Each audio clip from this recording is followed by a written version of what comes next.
नमस्कार। समाचारों के इस अंक में आप सभी का स्वागत है।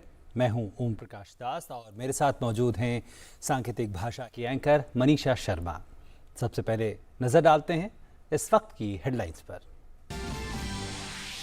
2 दिन के दौरे पर अपने गृह राज्य पहुंची राष्ट्रपति द्रौपदी मुर्मू। एयरपोर्ट पर हुआ भव्य स्वागत। 2 किलोमीटर पैदल चलकर की जगन्नाथ मंदिर में पूजा अर्चना। 14 से 16 नवंबर के बीच इंडोनेशिया के बाली का दौरा करेंगे प्रधानमंत्री मोदी। G20 शिखर सम्मेलन की अध्यक्षता ग्रहण करेगा भारत।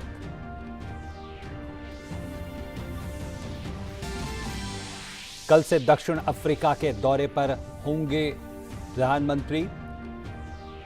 करोड़ों रुपए की परियोजनाओं का करेंगे उद्घाटन और शिलान्यास। पहले दिन बेंगलुरु में कार्यक्रम।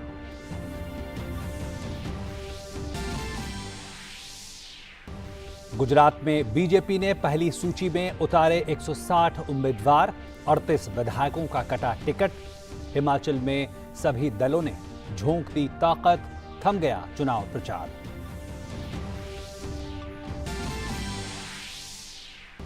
और T20 वर्ल्ड कप के फाइनल में पहुंचा इंग्लैंड। भारत को 10 विकेट से दी करारी शिकस्त। बटलर और हिल्स की तूफानी पारी में नहीं टिक पाए भारत के गेंदबाज।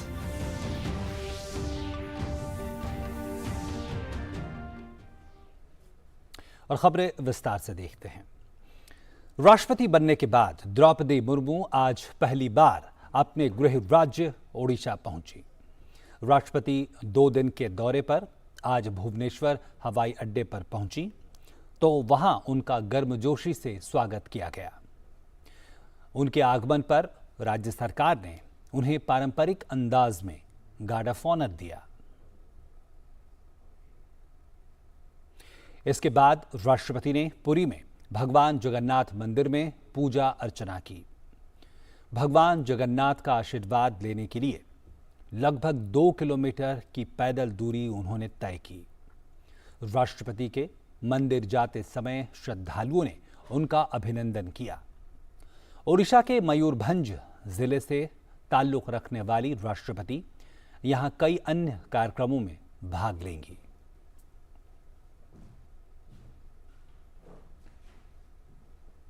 विदेश मंत्रालय ने जानकारी दी है कि उपराष्ट्रपति जगदीप धनखड़ 19वें आसियान भारत स्मारक शिखर सम्मेलन और 17वें पूर्वी एशिया शिखर सम्मेलन में भाग लेने के लिए 11 से 13 नवंबर तक कंबोडिया का दौरा करेंगे।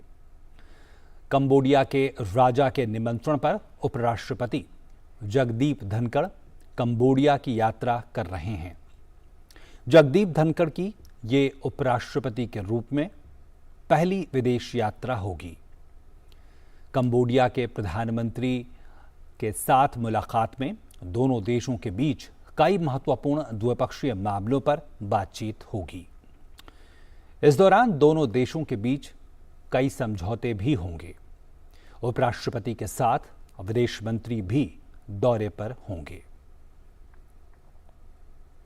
विदेश मंत्रालय ने आज एक प्रेस कॉन्फ्रेंस में ये जानकारी दी कि प्रधानमंत्री नरेंद्र मोदी 14 से 16 नवंबर तक इंडोनेशिया के दौरे पर जाएंगे। वहां बाली में भारत G20 की अध्यक्षता ग्रहण करेगा। अभी 2 दिन पहले ही पीएम मोदी ने वीडियो कॉन्फ्रेंसिंग के जरिए भारत के G20 अध्यक्षता के लोगो, थीम और वेबसाइट का अनावरण किया था। G20 समूह दुनिया की प्रमुख विकसित और विकासशील अर्थव्यवस्थाओं का एक अंतर सरकारी मंच है। वेबसाइट लॉन्चिंग के मौके पर पीएम मोदी ने अपने संबोधन में कहा था कि 1 दिसंबर से भारत G20 की अध्यक्षता करेगा। भारत के लिए ये एक ऐतिहासिक अवसर है, इसलिए आज इस समिट की वेबसाइट, थीम और लोगों को लॉन्च किया गया है।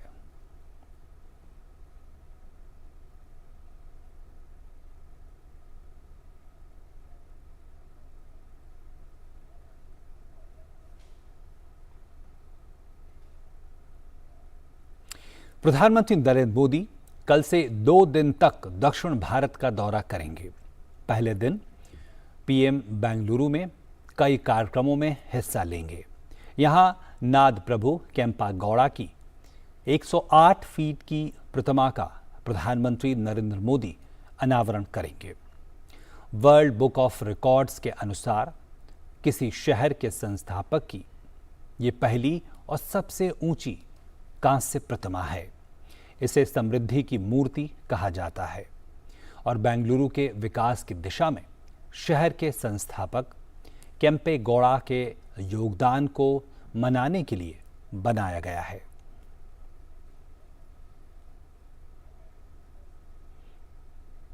इसके अलावा प्रधानमंत्री तमिलनाडु के डिंडीगुल के निकट गांधी ग्राम ग्रामीण संस्थान में 36वें दीक्षांत समारोह को संबोधित करेंगे।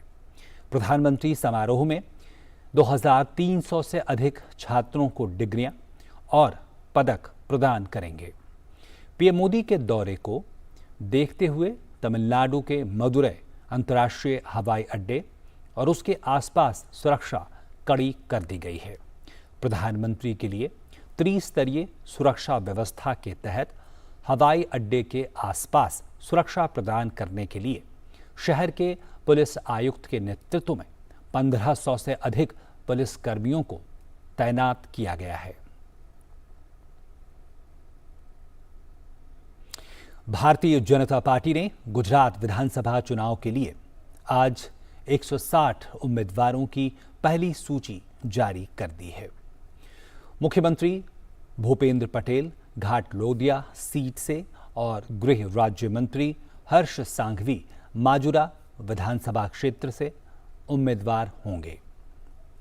पार्टी ने क्रिकेट खिलाड़ी रविंद्र जडेजा की पत्नी रिवाबा जडेजा को जामनगर उत्तर से और हार्दिक पटेल को वीर मगाम निर्वाचन क्षेत्र से मैदान में उतारा है। पार्टी के वरिष्ठ नेता और केंद्रीय मंत्री भूपेंद्र यादव ने उम्मीदवारों के नाम की घोषणा की। विजय रूपाणी, नितिन पटेल, भूपेंद्र चुड़ासमा, सौरभ पाटे और आरसी फल्दू सहित भाजपा के कई वरिष्ठ नेता इस बार चुनाव नहीं लड़ेंगे और उन्होंने इस संबंध में पार्टी को पत्र लिखा है। आज की सूची में पार्टी ने मौजूदा 38 विधायकों के टिकट काट दिए हैं।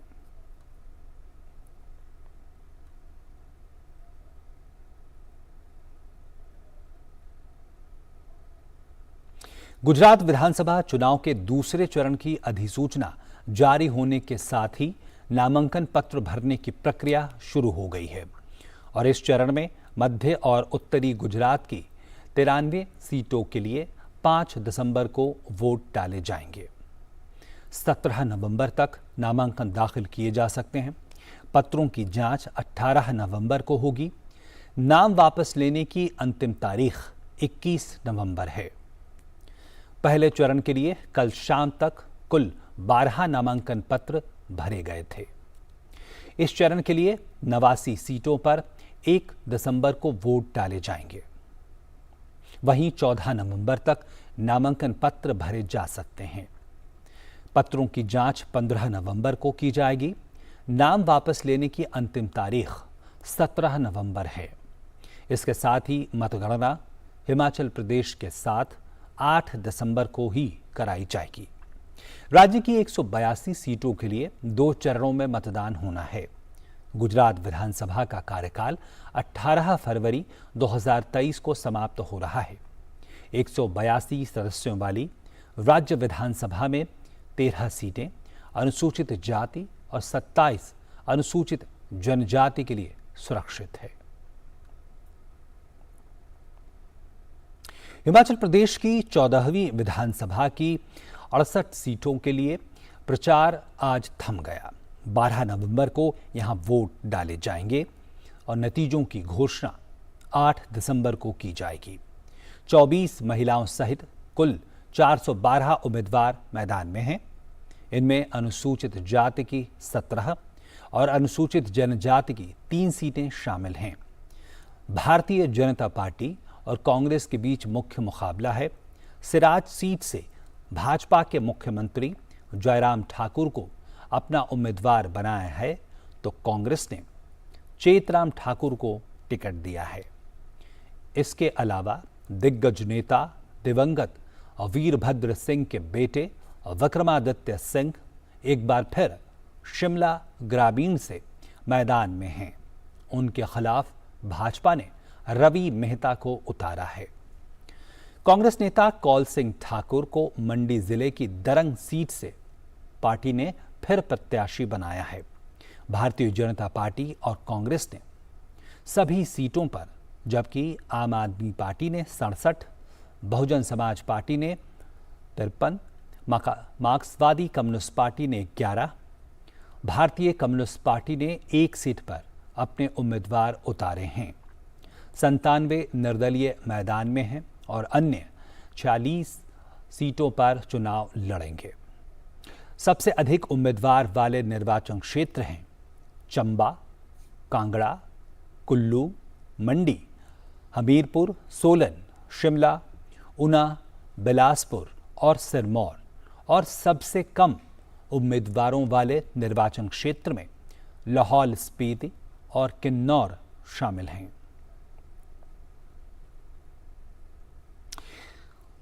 दिल्ली नगर निगम चुनाव के लिए भाजपा ने आज अपना घोषणा पत्र जारी किया। पार्टी ने कचरे का समुचित निपटान सुनिश्चित करने के अलावा झुग्गियों में रहने वाले सभी लोगों को पक्का मकान देने और नगर निगम को मजबूत करने का वायदा किया। दिल्ली भाजपा अध्यक्ष आदेश गुप्ता और पार्टी के सांसद मनोज तिवारी ने चुनाव के लिए संयुक्त रूप से घोषणा पत्र जारी किया। नगर निगम के 250 वार्डों के लिए 4 दिसंबर को वोट डाले जाएंगे। मतगणना 7 दिसंबर को होगी। मतदान के लिए इलेक्ट्रॉनिक वोटिंग मशीनों का इस्तेमाल किया जाएगा। राजधानी में 1,40,73,000 से अधिक मतदाता हैं। ज्ञानवापी मामले पर सुप्रीम कोर्ट कल सुनवाई करेगा। इससे पहले हिंदू पक्ष के वकील विष्णु शंकर जैन ने मुख्य न्यायाधीश के बेंच के सामने मामला रखा था। सुप्रीम कोर्ट ने पिछले आदेश में शिवलिंग को संरक्षित रखने का जो आदेश दिया था, उसकी समय सीमा 12 नवंबर को खत्म हो रही है। ऐसे में याचिकाकर्ता मुख्य न्यायाधीश के सामने उन्होंने मामला रखा था।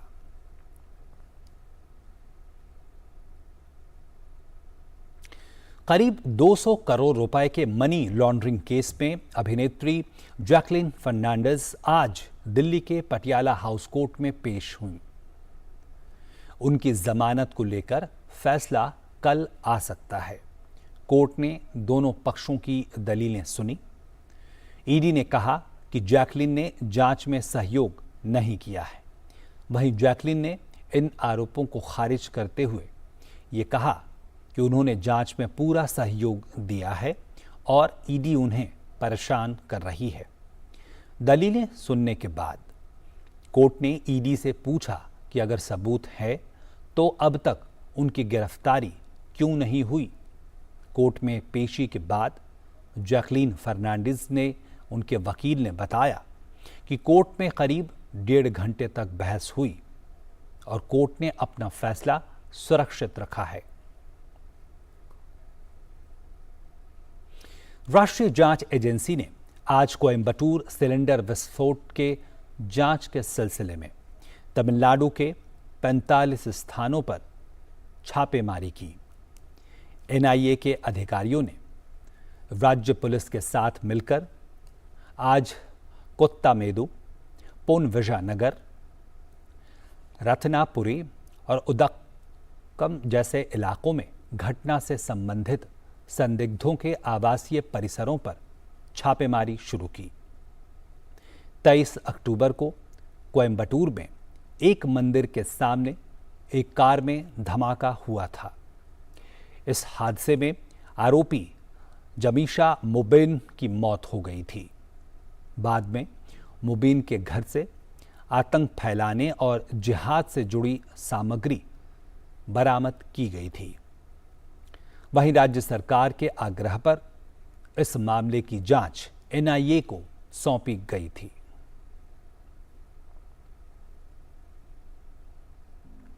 रक्षा मंत्री राजनाथ सिंह ने कहा है कि आंतरिक और बाहरी सुरक्षा के बीच खाई कम हो रही है। हालांकि सुरक्षा खतरों के नए आयाम उभर कर सामने आ रहे हैं। राजनाथ सिंह ने ये कहा कि सुरक्षा ढांचे के सामने साइबर और सूचना युद्ध बड़ी चुनौती है। दिल्ली में नेशनल डिफेंस कॉलेज के दीक्षांत समारोह में रक्षा मंत्री ने कहा कि बिजली उत्पादन, परिवहन, सार्वजनिक क्षेत्र और विनिर्माण की प्रमुख कंपनियों पर साइबर हमले का ज्यादा खतरा बना रहता है। राजनाथ सिंह ने कहा कि इससे देश में राजनीतिक स्थिरता को खतरा पैदा हो सकता है। सोशल मीडिया और अन्य ऑनलाइन मंचों का इस्तेमाल लोगों की राय या दृष्टिकोण में परिवर्तन करने के लिए किया जा रहा है। दीक्षांत समारोह में आज भारतीय सशस्त्र बलों, आईएएस, आईपीएस और अन्य सेवाओं के 49 अधिकारियों को डिग्री प्रदान की गई। इनमें फ्रांस, श्रीलंका, ब्रिटेन और ओमान की सेना और नौसेना के 6 अधिकारी भी शामिल थे।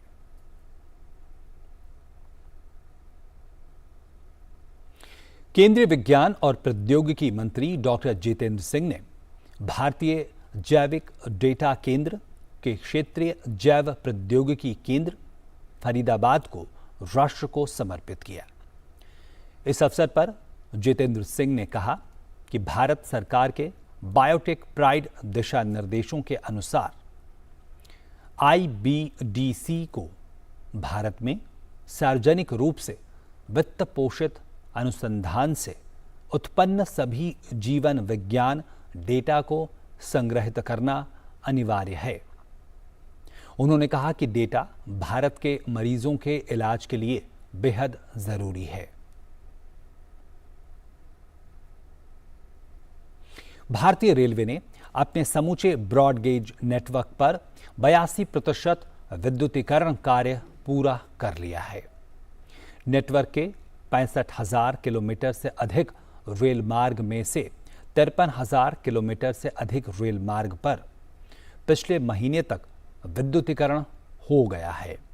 चालू वित्त वर्ष में पिछले महीने तक भारतीय रेलवे ने 1,223 किलोमीटर रेल मार्ग पर विद्युतीकरण किया था, जबकि वर्ष 2021-22 में इसी अवधि के दौरान 895 किलोमीटर रेल मार्ग का विद्युतीकरण हुआ था। भारतीय रेलवे ने ब्रॉडगेज नेटवर्क का विद्युतीकरण करने की महत्वाकांक्षी योजना शुरू की थी। इससे ईंधन खर्च में कमी आएगी और विदेशी मुद्रा की बचत होगी। मिस्र के शर्म अल शेख में COP27 देशों के सत्र में भारत जलवायु परिवर्तन की चुनौतियों से निपटने के लिए मैंग्रोव यानी वन और वनस्पति संरक्षण संबंधी गठबंधन में शामिल हो गया है। इस गठबंधन में शामिल होने वाला भारत, ऑस्ट्रेलिया, जापान, स्पेन और श्रीलंका सहित पहले 5 देशों में है। गठबंधन में शामिल होने के बाद भारत ने कार्बन उत्सर्जन को कम करने के लिए वनों की कटाई रोकने और वन संरक्षण पर मिलकर काम करने का आह्वान किया है। मैंग्रोव जलवायु संबंधी एक अंतर सरकारी गठबंधन है जो वनों से संबंधित पारिस्थितिकी तंत्र के संरक्षण और इसके विस्तार में तेजी लाने का प्रयास करता है। ये गठबंधन प्रकृति के अनुरूप जलवायु परिवर्तन की चुनौतियों के समाधान के रूप में वैश्विक जागरूकता बढ़ाएगा।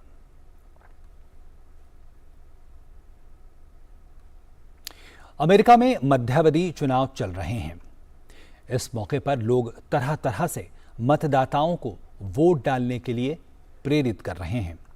ऐसे ही एक अनोखी कोशिश में एरिजोना राज्य के फिनिक्स में लैटिनो काउबॉयज घोड़ों पर बैठकर एक साथ वोट डालने पहुंचे। दक्षिण अमेरिकी देशों से आकर अमेरिका में रहने वाले लोगों को लैटिनो कहा जाता है। इस राइड को पोलर लैटिन्स नाम की एक नॉन प्रॉफिट संस्था ने आयोजित किया। पोलर लैटिन्स का मानना है कि ज़्यादा से ज़्यादा लैटिनो लोग अपने वोट का प्रयोग करें ताकि ऐसे करीबी मुकाबले वाले राज्यों में उनका महत्वपूर्ण वोट काम आ सके। उनका मानना है कि ये लोकतंत्र का जश्न है। कुछ लोगों ने ये भी बताया कि राइड के दौरान घोड़ों पर जा रहे इन काउबॉयज ने गाड़ियों में जा रहे लोगों को भी वोट डालने की सलाह दी।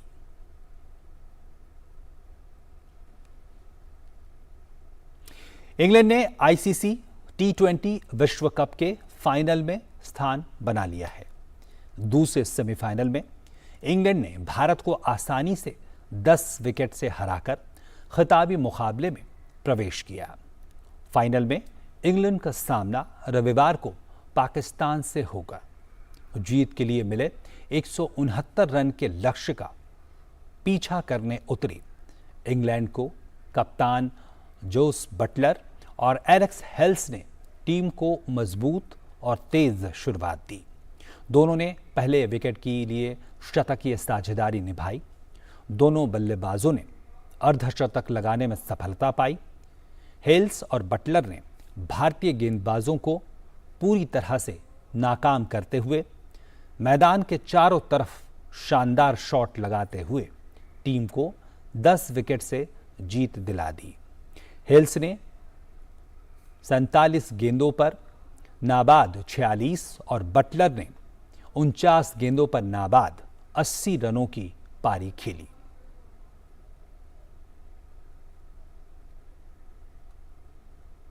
इससे पहले इंग्लैंड के कप्तान जोस बटलर ने टॉस जीता और पहले गेंदबाजी का फैसला किया।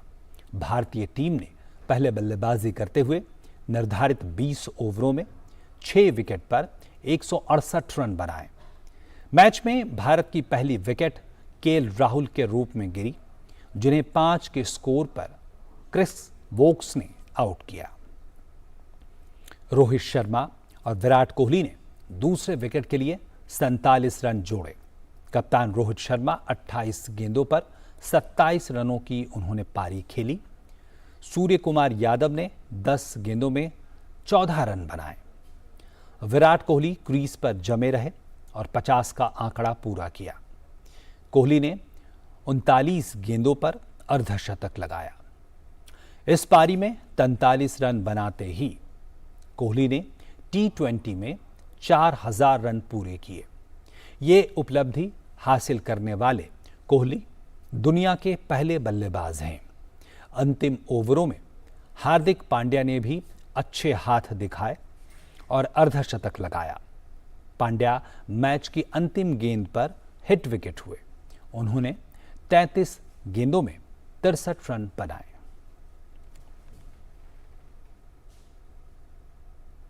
इसी के साथ इस समाचार बुलेटिन में इतना ही। दीजिए इजाजत। नमस्कार।